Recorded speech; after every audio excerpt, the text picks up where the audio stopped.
I'm Dwayne Brown. Tonight on KPBS Evening Edition, the unemployment numbers are in. We'll tell you how San Diego compares to the state and the rest of the country.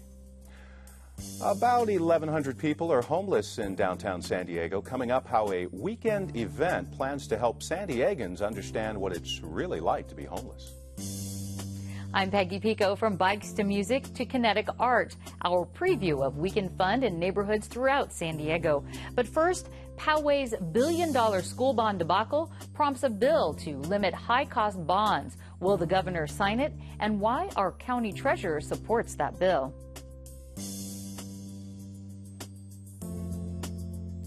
Two San Diego veterans are honored for their heroism 46 years later. KPBS Evening Edition starts now.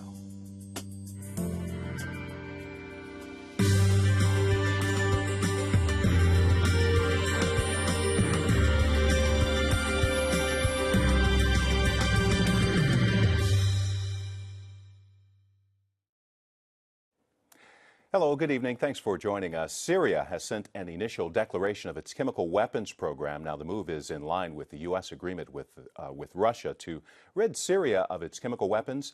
The country is believed to have about 1,000 metric tons of chemical weapons, including sarin, which was used in the attack. More than 1,400 civilians were killed in a suburb of Damascus in late August. San Diego's unemployment rate fell last month to 7.4%. That's actually down 0.4% from July, with about 120,000 San Diegans out of work. San Diego's rate is just above the national average of 7.3%. Now, California's unemployment rate rose to just under 9%, adding about 29,000 jobs last month, mostly in the construction industry.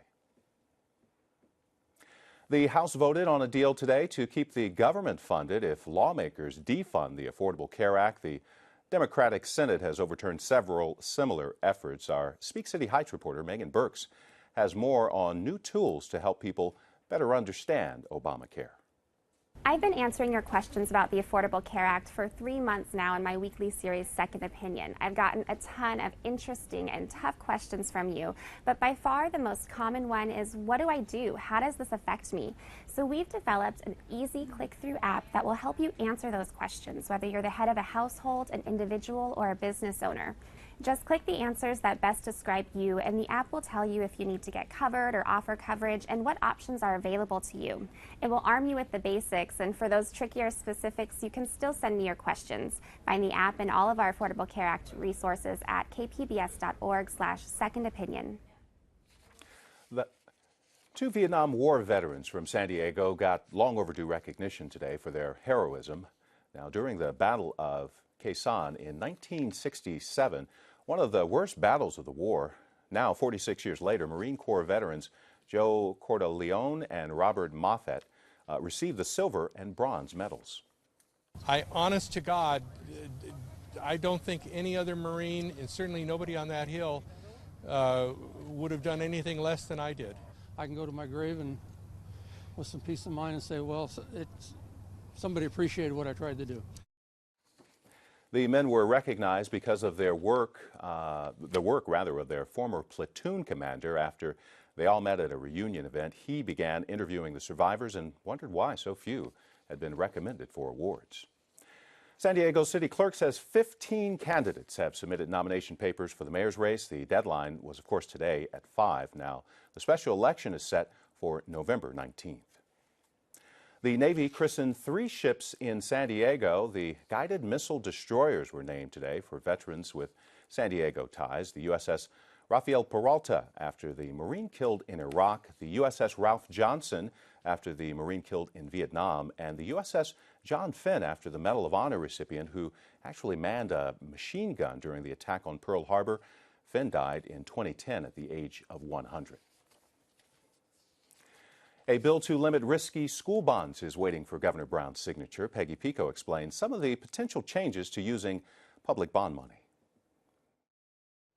When Poway residents learned the $100 million the school district borrowed would cost them $1 billion to repay, they were outraged. Now legislation authored by San Diego State Senator Ben Hueso aims to address that problem, and it awaits Governor Brown's signature. Here to tell us what would change if the bill is approved is San Diego County Tax Collector Treasurer Dan McAllister. Welcome back. Thank you.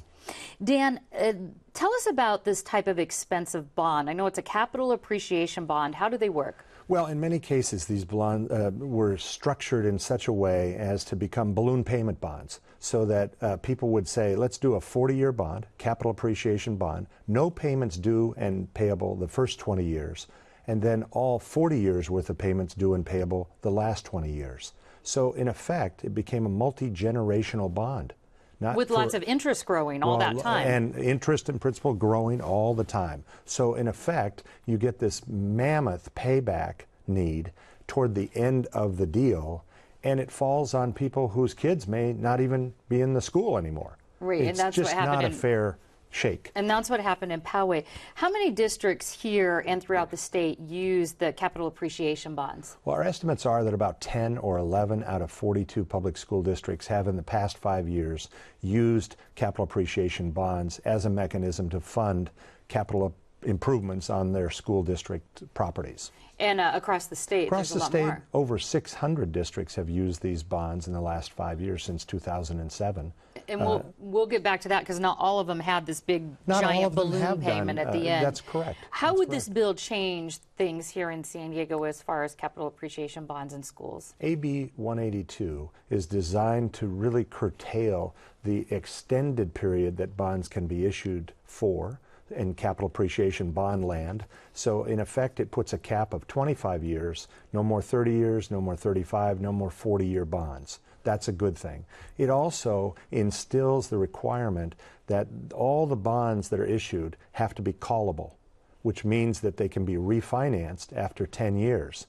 So if a district got into a bind, the terms weren't exactly as they needed, maybe the interest rates changed, the environment changed, they wanted to refinance, they would have that ability, but now it's required.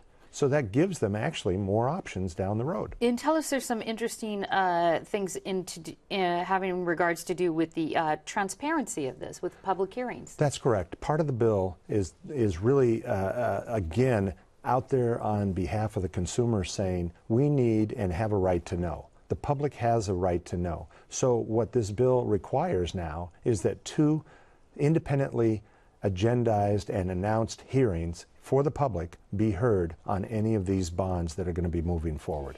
The capital, the borrowing ratio of 4 to 1 still seems pretty high.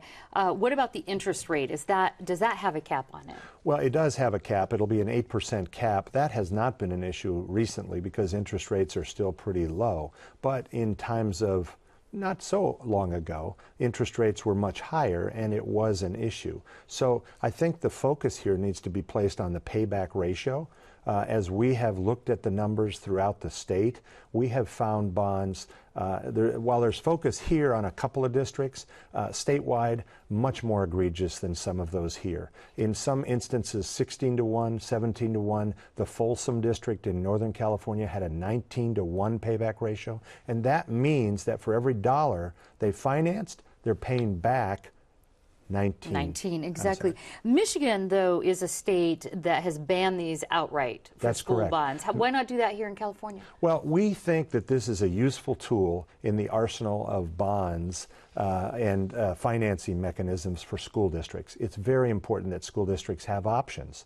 And in this case, we say, don't ban them, but let's reform the structure under which they are authored and put to the markets, so in effect it can be done in a responsible way. And you've been pushing for this reform since the Poway situation. Do you think that this bill pretty much addresses those problems, or do you think there's room for more reform? I think that this does an incredibly great job of encapsulating the concerns and the solutions to reforming issuance of capital appreciation bonds. So I am very gratified that the legislature has unanimously, bipartisanly, on both sides of the aisle, stepped up to say yes to AB 182. 82. Do you think the governor's going to sign it? We hope so. We are quietly confident that he will. But one of the things that we need to ask is we need to ask the public to step up. Send the governor a letter. Send the governor a phone call. Text the governor. Send him an email. Let him know that this is important for taxpayers throughout the state of California. If he did sign it, when would it go into effect, and would it be retroactive? It would not be retroactive, and it would go into effect January 1st, 2014. So it would only cover new bonds after January if it's signed? That's correct. Alrighty. San Diego County Tax Collector Treasurer Dan McAllister, thanks for the update. My pleasure. Sleepless San Diego is an annual event bringing the community together to fight homelessness. Imagine being hungry, cold, and not knowing where to go for food or shelter. It's a common problem on the streets of San Diego, especially downtown. Nearly 500,000 people in San Diego County live below the poverty level, and half of them are working poor, gathering cans or doing whatever they can to make a little money. With the estimated 1,100 homeless downtown, the situation is worse. That's why the San Diego Rescue Mission puts on its annual Sleepless event. Herb Johnson is the CEO. This is a tremendously well-received event, and here's all the folks we have working here. Sleepless San Diego is a series of activities and programs designed to help individuals, community leaders, and local companies understand what being homeless is really like. Johnson says children are often the invisible homeless among us. I want you to know that they're bathing and cleaning themselves in the restrooms in the high schools or the junior high schools where you go. Johnson says 45% of the homeless population in San Diego are families, and demand for shelter among single mothers with children is up 90% at the Rescue Mission, where they care for up to 400 clients a night. We have made arrangements for 500 people or more if they're going to come out and sleep out. We have cots. It's a secure environment. You're not sleeping with the homeless. This is not an attempt to emulate homelessness. We have Starbucks coffee and great food, and we put on a wonderful 4.5-hour stage show at the same time. Sleepless San Diego will be held from 4:30 Saturday afternoon until 6 Sunday morning at Liberty Station in Point Loma. And the goal is to raise funds and expand the conversation of homelessness to a broader audience, and of course work on solutions to address it.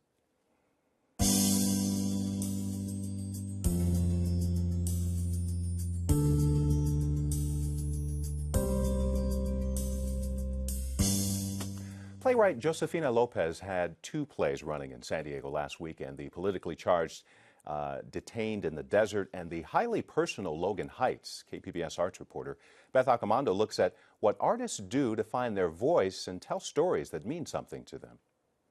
Onstage Playhouse occupies an old bakery on 3rd Avenue in Chula Vista. It's been providing community theater for 2 decades, but only recently got signage that actually helps people find them. Let me know when you're ready. I find director Brian Hernandez on preview night of his latest production. I'm sitting at the porch that belongs to Ruben and Carmela. This is the house of the family that is from the play Logan Heights by Josefina Lopez. Originally, the play is called Boyle Heights, which is the neighborhood in East Los Angeles where I grew up. And the director asked me if we could change it to Logan Heights because he felt it was so universal that anyone from the barrio or anyone not even in the barrio could identify with it. And I thought it was a great idea. Logan Heights. Thank you for the stories. Thank you for the memories. Logan Heights focuses on a young writer trying to find her voice against the cacophony of her family and barrio life. Okay, how do we tell this complex, beautiful little story in such a tiny little space like this and make it work? And I said, I want murals. I really need murals. What says a lot about Logan Heights? Chicano Park. So these kind of represents the bridges of Coronado Bridge and of course Chicano Park underneath. I paint murals. You do? That's pretty cool. Yeah. Did you go to school to study that?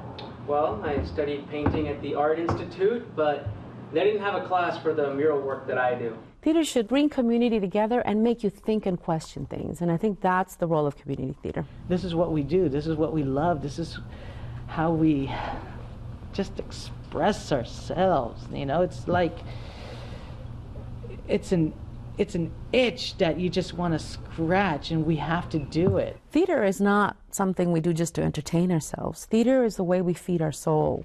It's the way we heal ourselves. Because a lot of people will not go get help. But if they see a play and they are able to cry about something that they repressed for so many years, and they're able to cry with the protagonist, they may be able to heal that because they allowed themselves to feel it. So we're doing shamanistic work. We're doing God's work, but we're calling it theater just so people don't get scared. Logan Heights and Detained in the Desert represent extremes of Lopez's work. One is early and personal, and the other is recent and driven by a desire to humanize the immigration issue. I don't feel like, oh, you know, how much I've improved. It's more like, oh, how wonderful that at 27 I was experiencing that, and now at 44 I really can look back and be proud of my life and go, wow, I am that woman that 27-year-old woman knew she could be. Dear God, Diosito, por favor, mándame un hombre con un corazón calientito. Send me a man who isn't scared or threatened by my sexuality and who doesn't want to tame down my originality. I am like Dahlia because I grew up, you know, being an artist, working in theater, and my family still don't know why. You know, I chose that. And then as an artist in a family of 8 where you had to get married and have children, that was kind of the unspoken agreement. Oh, woe is me! All I do is write bad poetry. It's about me declaring myself an artist and knowing that what is inside of me is where my home is at, and also my connection to God. I'm a very spiritual person. So for me, I had to write that play to declare my place, my rightful place in the world. I will return as soon as I have something to give back to you. Logan Heights explores an artist's journey. Goodbye. A journey that requires bidding goodbye to the familiar in order to venture out into the unknown to discover who you are, as well as the potential of what you might become. Beth Accomando, KPBS News. Now, Logan Heights runs through October 12th at Onstage Playhouse in Chula Vista. So are you looking for something to do this weekend? Peggy Pico is here with our weekend preview. Music, bikes, and a dash of wonderfully bizarre art are what's in store this weekend. Joining me with a weekend preview in San Diego are Kinsey Moreland, freelance arts writer, and Alex Zaragoza, staff writer at San Diego City Beat. Welcome. Thank you. Hi, thanks. Alex, let's start with you. Okay. Bike the Boulevard is back. Tell us what that is. Well, Bike the Boulevard is this really fun event that really encourages biking in the community, but also encourages people to explore El Cajon Boulevard, which, you know, has kind of a bad reputation. Right. People think of vices there, but tell us how this event, there may be some vices there, but this time we're talking about food, crafts, craft beer. Oh, yeah. Tell us what's being showcased. Well, it starts at noon at till 2, and there's free barbecue for anybody taking place that's going to get involved with the bike ride, but also karaoke. Who doesn't like karaoke? Right? And you know, along the route, there's going to be swimming at the Lafayette Hotel available. There's an art show at Jim Standard, another business along the route, and it's just a lot of fun. A great way to promote a neighborhood that's really booming. It sounds like for a family, all different events for everybody. Kinsey, the first annual Barrio Logan Art Jam is going to be at the Bread and Salt in Logan Heights this weekend. What can we expect from that? It is a festival put on by Bill Caballero, and if you hear that name, it's kind of synonymous with Latin jazz in the city. So he's putting on a festival featuring other kind of Latin music bands. There's going to be a poster show featuring artists from the neighborhood right there in Barrio Logan and then around San Diego. So it should be a fun time, art and music. And I understand the art show is actually going to be curated by Voz Alta. What can you tell us about that? Voz Alta is this small but powerful gallery down in Barrio Logan. They've been in the downtown area for decades now, and they put together a show featuring some of the best artists working in the poster art genre. So Chicle is one name that people might recognize. Ted Washington, great illustrator in town. So it's some of the top artists in working in that genre, so it should be a great show. Well, I want to remind people the Barrio Logan Art Jam is going to be at the Bread and Salt in Logan Heights. It starts tonight at 9. It's going to cost about $10 at the, well, it will cost $10 at the door, I Correct. understand. So people can go to our website, KPBS, for more information. Now, Alex, Brett Barrett's new exhibit, Engineered Truths and Time Travel Devices, opens Saturday in Normal Heights. Tell us about that art scene. Oh, well, his art is just cool. And actually, Kinsey just told me a little bit ago that she owns 2 of his pieces. He does this kinetic sculpture / paintings, you know, so he'll incorporate kinetics into a painting or his collage work. So basically, the art comes alive. It's moving constantly. It's moving right? constantly. It's really cool to look at, and you really are transfixed by these pieces when you see them in person. Have we seen any of them around town outside of this art exhibit? Like, has he done any public works as far as you know? Not public art, no not big big pieces, things, no. but he's been in shows for yeah. a long time. He's a pretty well-known active artist. Here locally, especially. I know I've seen some of his work. What is the process as far as him making these collages and paintings? Has he shared any of that with you? He did. He actually, it's funny because he says he has a hard time sometimes honing in on a single inspiration for one piece. So a lot of times part of the process is literally how things fall. He'll have a bunch of pieces of paper or magazine clippings, stuff that he thinks is cool, and when he throws them down on the floor, puts them in a basket, sometimes they land in a way that he's just like, that looks really great. And he'll just cut it out and stick it just the way it landed, and it becomes part of the art.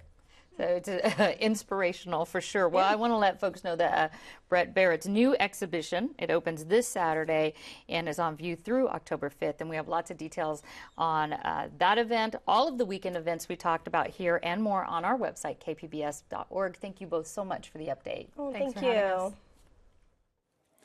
Now, San Diego is home to many shorebirds. They nest on our beaches and marshes, hunt in our estuaries and lagoons, and like the California least tern, many of the world's migratory shorebirds are endangered. Tracy Brown with the Associated Press reports on another type scientists are trying to better understand. It's an early morning mission to save the red knot. Scientists wanting to study the elusive robin-sized shorebird capture them in flocks. We found a spot where we had seen knots roosting in previous days and set to work setting a couple nets and cannons up where we thought the knots were going to be. And I'll say 3, 2, 1, fire. A dozen wildlife researchers sprint to transfer their prized catches into holding boxes. Biologists collect feather samples as they measure, tag and weigh them. Get a band, it'll get a flag, and it'll get a geolocator. The geolocators use ambient light to calculate locations, helping determine the bird's migrations. In some key areas, the red knot population has dropped by up to 75% since the 1980s. The population crisis is partly fueled by a drop in the horseshoe crab population in Delaware Bay, a key refueling stop for emaciated and exhausted red knots. During their 10,000-mile journey from South America to their Arctic breeding grounds, the birds stop to feast on the fatty horseshoe crab eggs, often doubling their weight. I mean, these birds are traveling 6 days in a row, night and day, flying. And if they run out of energy, then they're just going in the ocean and dying. The plight of the red knot highlights a bigger problem. 70% of shorebird species are in decline. And they're all in decline for the same reasons, because of the stopovers. They're so dependent on them. If they don't have them, then they either can't make it down or they can't make it back. Researchers hope by identifying vulnerable stopover locations, they will be able to protect them for all migrating shorebirds. Tracy Brown, Associated Press. I'm Gwen Eiffel on the next News Hour. Margaret Warner reports on how and why Coptic Christians have been the target of recent violence in Egypt. That's Friday on the PBS News Hour. Why did a trio of progressives take the first step to unseat San Diego's progressive mayor? And what needs to happen to stop fatal neglect in California's assisted living homes? I'm Allison St. John. Join us for the discussion on the KPBS Roundtable tonight at 8:30. In tonight's Public Square, our story about the growing number of San Diego school children who are not fully vaccinated because parents delay or opt out of the shots altogether prompted passionate comments, mostly from those who support standard immunization schedules. In response to county records finding nearly 4% of San Diego County kindergartners entered school last year without being vaccinated, Makapuu One wrote, "Simple. Obey the rules of the public schools or keep your kids at home to school. Why should my kids be at risk over your beliefs? Ridiculous." To address a now discredited 1998 study that incorrectly linked vaccines to autism, Jay Drinka wrote, "The Wakefield study has not been largely discredited. It has been completely discredited and withdrawn by the journal that originally published it." But web commenter Lowell counters that other studies support Wakefield's research. To claim that Wakefield's study was largely discredited is to ignore the large number of studies that support the findings of that study, and as well, nearly duplicate the study and with the same findings. To comment on this or any other KPBS story, go to our Facebook page, follow us on Twitter, or email us at publicsquare@kpbs.org.